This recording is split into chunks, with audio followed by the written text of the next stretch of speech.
latest model moments.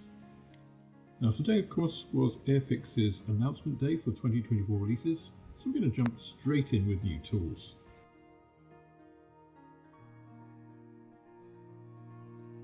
First up, I'm going to look at the Bristol Bulldog Mark II in 1/48 scale that they announced. Now this was a real surprise to me and I think many others. It's a real out of left field kind of model. Interwar aircraft. It's not particularly well known, I don't think. Looks like a nice model, but really out of left field, and I'm not sure where Airfix came up with this one from. So if this is their gamut for the year, then I'm really surprised. I mean, the Gannett's unusual aircraft are very recognisable. The Bulldog, I think, is really niche. And for instance, if they went with my suggestion of a Seppicat Jaguar, I think that would create an enormous amount of interest, rather than this. It looks like a nice aircraft, don't get me wrong. I will probably pick one up.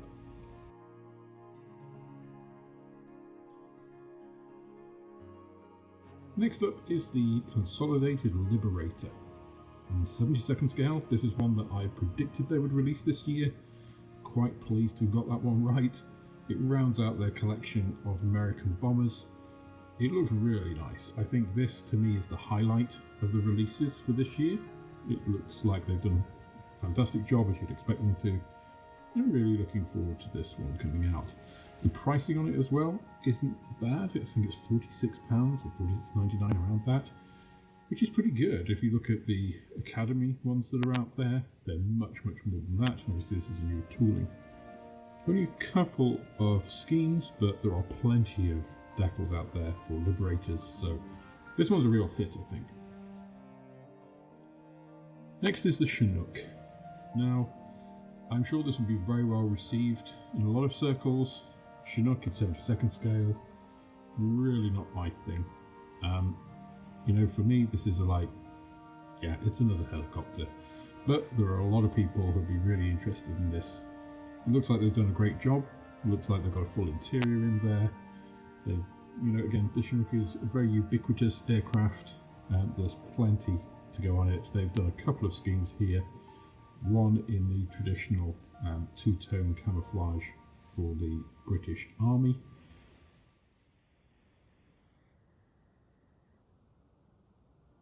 That really needs cutting down.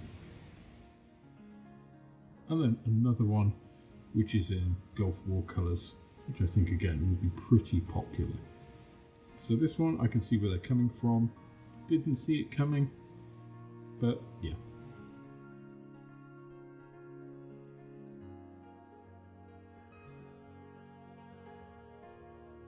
Next up is a starter kit of the North American P-51D Mustang. This is a bit of an odd one for me, as they already have a Mustang in the range.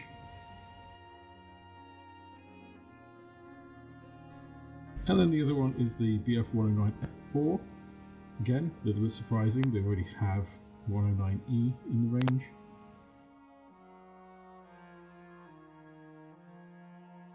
And then the Eurofighter. Again, bit of a surprise for me. They already have a Eurofighter in the range. If they're doing the same starter kit treatment though with this that they did with the F-35, that's welcome.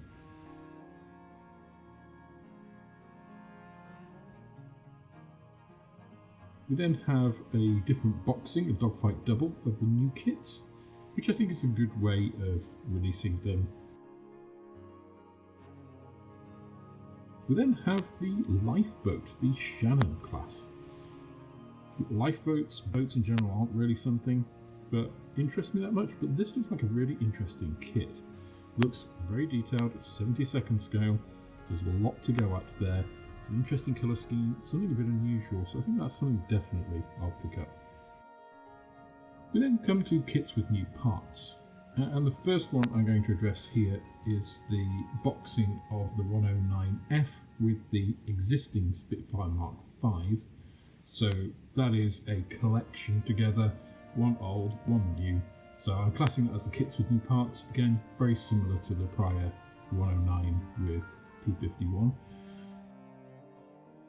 The next one is, I think, a much cleverer way of doing things, and this is really around the D-Day anniversary. And this is a collection of 5 1/72nd scale fighters, attack aircraft. So you've got the Spitfire, P-51D, the Typhoon, the new 109F, and the Focke-Wulf as well. And for the price that they're doing them, which I believe is $49.99, that's pretty good. That's £10 a kit. You also get all the paints and stuff. That's a set. You get shadow stones and everything. That's a pretty good way of picking up all of those if you don't already have them.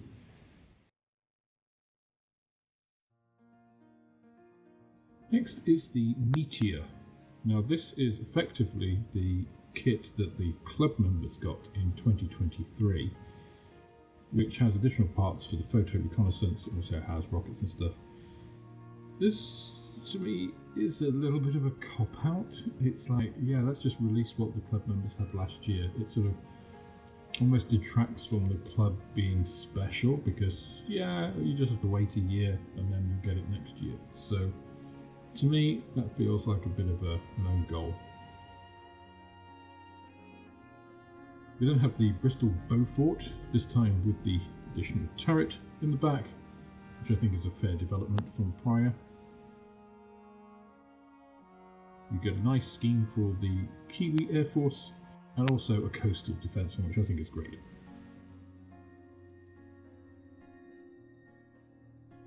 Next up is the Chipmunk, ubiquitous trainer. Not much I can say about that. Got some nice schemes there.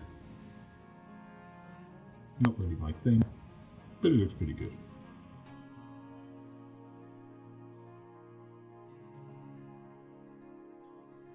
Then you have the corrected Cromwell, which I'm sure many people will be glad to see. And then we come to kits with new schemes. So no changes in the kits, but just new schemes. First of all, you have the 72nd scale 109E4. So you have White 5, which has a nice white front, white tail fin. Looks nice, but I think these new scheme things, especially when you've only got one new scheme in a box, are kind of like, yeah, that's great, but these would count as new releases, Airfix. Which, yeah, it's fine, but it doesn't really add anything new for me. It's, you know, a different set of serials.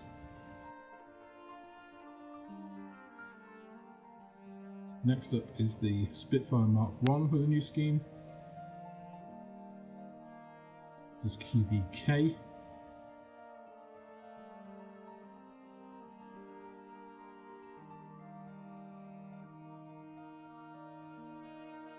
You now have the Typhoon Mark 1. This has a couple of new schemes. XPW, also called Sheila.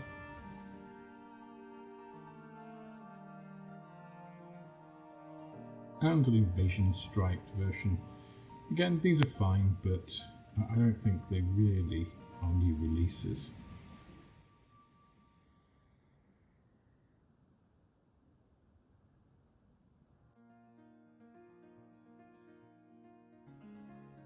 The 172nd Sea King, the HC4, gets a couple of new schemes. Both Royal Navy and a desert scheme.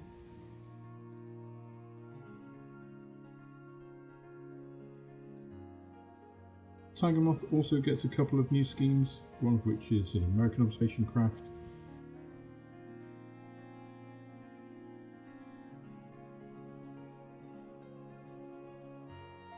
And the Gloucester Gladiator also gets revisited with some new schemes too. It's a lovely kit this, and again, nothing against these, but I'm not sure they really count as new releases.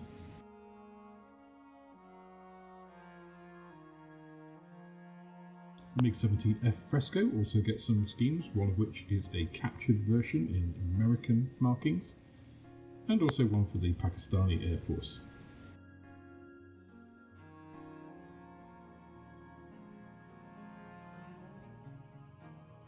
The Supermarine Spitfire Photo Reconnaissance Mark 19 gets a couple of new schemes which look pretty good. So these are more unusual. So there's an Indonesian scheme and a all-metal version.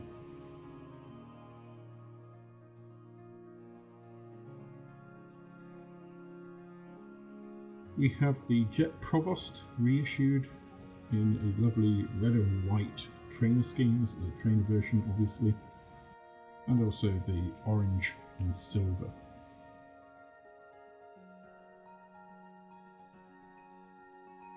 Curtis Tomahawk Mark II. This gets a nice shark mouth design, and also a Turkish Air Force version.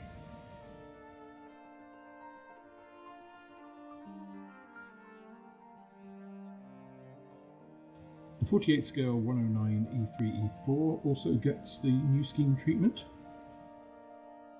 with a couple of nice schemes and a captured French version. We then have some reintroductions. So these are kits that have just been brought back with no additional changes, first of which is the 7 class lifeboat, which will go nicely alongside the new tools shown here.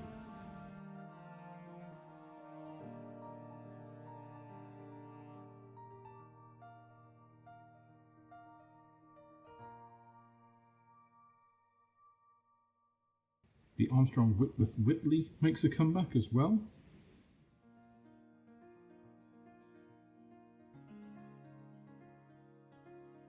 As well as the 148 scale Supermarine Walrus.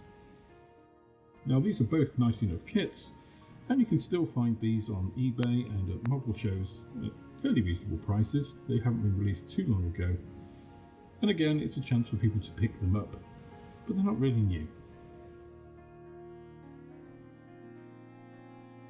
We then get vintage classics, and we start off with a couple of real left fielders, the Guards Band figures in 176 scale.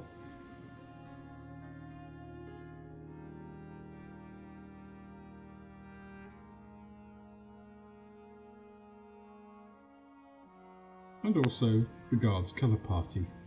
And really, I don't know what Airfix are thinking with these. They're quite bizarre.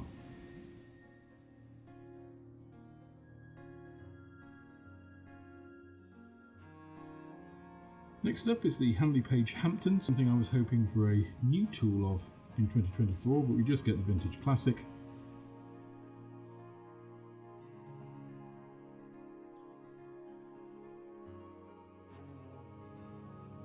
And then one I will be picking up, the Hawker P1127, prototype of course of the famous Harrier.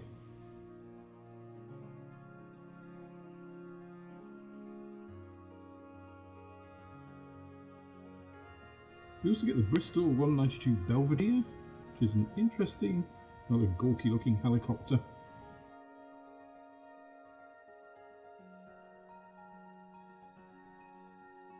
And then the 124 scale North American P51D Mustang. And again, I'm not really sure where Airfix are going with this one.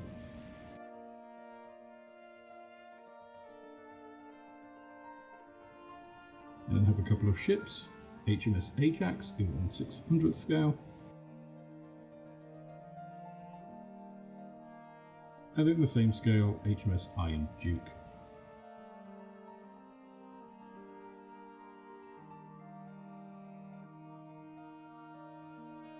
And that's it. Those are the releases for Airfix for 2024, at least the ones that we're going to hear about. They'll obviously be doing some surprise announcements. And that's really where I'm hoping for the gold in the releases this year, because I was pretty disappointed, I must admit, in what I saw today. So there are a couple of nice gems in there. I'm really looking forward to the Liberator. I think that looks great.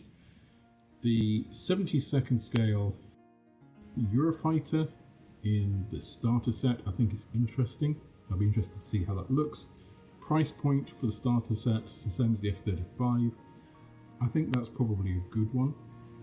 The 109F and the P51D, I'm a little bit on the fence about. There are so many 172nd, 109s and P51s out there. Obviously, tooling these takes money, it takes time, it takes designers time, and that means that they're not designing other new things. And yeah, they'll sell. Will they sell as well as the 148 scale Seppigat Jaguar? I don't think so. Will it be as profitable as that? Again, I don't think so. If they're going to do starter sets, I wish they would do something a little bit more innovative. They already have a gift set of the Eurofighter, for instance. I get that they're retooling it, so it'd be interesting to see what happens there. The sets, I think, are pretty good. The dogfight doubles, fine. The D-Day set, I think, looks good, actually. It's a good price point. I think that's quite a good entry. And having some new tools in there, also good. The Bristol Bulldog, I think, is a real out of left field. It is fitting into that oddball category that Airfix mentioned at the press day last year. I'm just not really sure why they chose that aircraft. It's not well known. It's interesting for sure, but will that make it successful? If you did do one, would you want to do a different version if they made a Mark 1 or something later? I don't see that. So, if we compare it to a year like 2022, where we had the 1/24 scale Spitfire and the Anson in 48 scale, both amazing kits, kind of, in terms of new tools, pretty poor pickings. You do have the lifeboat, which looks interesting. But again, a ship model, it's great to see. As a choice of ship model, it strikes me slightly odd, but I don't know, it looks interesting. I think it might actually do well. And alongside the re-release of the 7 launch as well, might run a bit more interested and get those. So those I think are great, but I'm sure ship modelers would like to see other new toolings as well. Maybe that have a broader appeal. I don't know. If we look to some of the other pieces, the things with new parts added, I'm not really seeing a huge amount there. And the Vintage Classics releases, I mean, the Hampton, you can pick up Hamptons on eBay or second hand. They're not usually that expensive. I've done a couple of Hamptons and added a lot of the internal detail, which is absent. I was really hoping that they were going to look at that for getting the mosquito and Bristol blending treatment that they've given. Maybe we'll still get that. I don't know. Releasing the Whitley and the Walrus is fine. It's all fine. But these reissues, it's just like, well, it's not doing anything more with it. It's like, yeah, that's great, but I don't count that as a new release. Yeah, it's a range edition for the year. It means that it keeps eBay prices down and stuff, but it's not adding anything. Really disappointed there isn't any 1/35th scale armor. Redoing the Cromwell, correcting those pieces. Yeah, that's great, absolutely fantastic. But it doesn't extend the range at all. It doesn't add to anything. They haven't even done a different version with that. So that's a bit disappointing. Quite looking forward to the Vintage Classic Orca prototype of the Harrier. That's quite an interesting kit. And I think it does have a bit of interest and a bit of awareness in the States as well because of the Harrier use by the Marines there. So maybe that will do quite well more broadly. Belvedere, I think, is quite niche, a bit like the Fairy Rotterdam, which again we should only see this year, right? So it's a real mix. It's an odd scattering. I mean, those guards, the 176 scale guards, I just really. It does feel like a bit of a, almost like a brain fart year. Can use that phrase. It's strange. I'm not seeing a lot of theme or substance in this set of releases. Again, we'll have to wait and see what the surprise releases are through the year. But a lot of this doesn't make me want to reach for my wallet as a modeler. The reissue of HMS Iron Duke and HMS Ajax. I mean, really? Yeah, I get the nostalgia bit, but they seem like odd choices again. So it just seems like a lot of odd choices with some, little gems in amongst all that kind of other stuff. So I'm disappointed in what's been announced today, especially when you see the likes of ICM You know, Hobby Boss and Trumpeter releasing a lot of new things. A lot of niche manufacturers like Dora Wings with their Ferry Delta 2. You know, it's a really interesting aircraft. So, yeah, I think whether Airfix have just done a lot in the last couple of years and they need kind of a catch-up year, it almost feels like that, or whether they're waiting and they've got a couple of real, cracking kits to come that are going to kind of blow us out of the water later in the year. I don't know. We'll have to wait and see on that. But overall, I am a little disappointed in the releases. Very focused on aircraft, very focused on re-releases. We've only got 6 new tools, 5 of those are aircraft, 3 of them are starter sets. Yeah, it just feels a bit lacking, I want to say. But anyway, do you agree? Let me know in the comments down below. So what do you think of that range release? Now, all of those releases and announcements are available as pre-orders on my online shop. A lot of them include UK postage, not so much the £8.99, £6.49 ones, but when you get up to the £20 mark, they typically include postage. So check those out if you want to support the shop, that would be fantastic. But also let me know what you think about the releases in the comments below. I'd be really interested to hear your thoughts. That's all for this instalment of Mann's Model Moments. If you enjoyed the video, please click the like button, subscribe to the channel for more like it, and share this video with others you think would also enjoy it. You can also follow me on Instagram, Twitter and Facebook, and if you're feeling generous, then I also have a Patreon, which is absolutely the best way of helping me to grow the channel and produce more content like this. With that, I hope you have plenty of modelling moments of your own, and I look forward to welcoming you on the next video.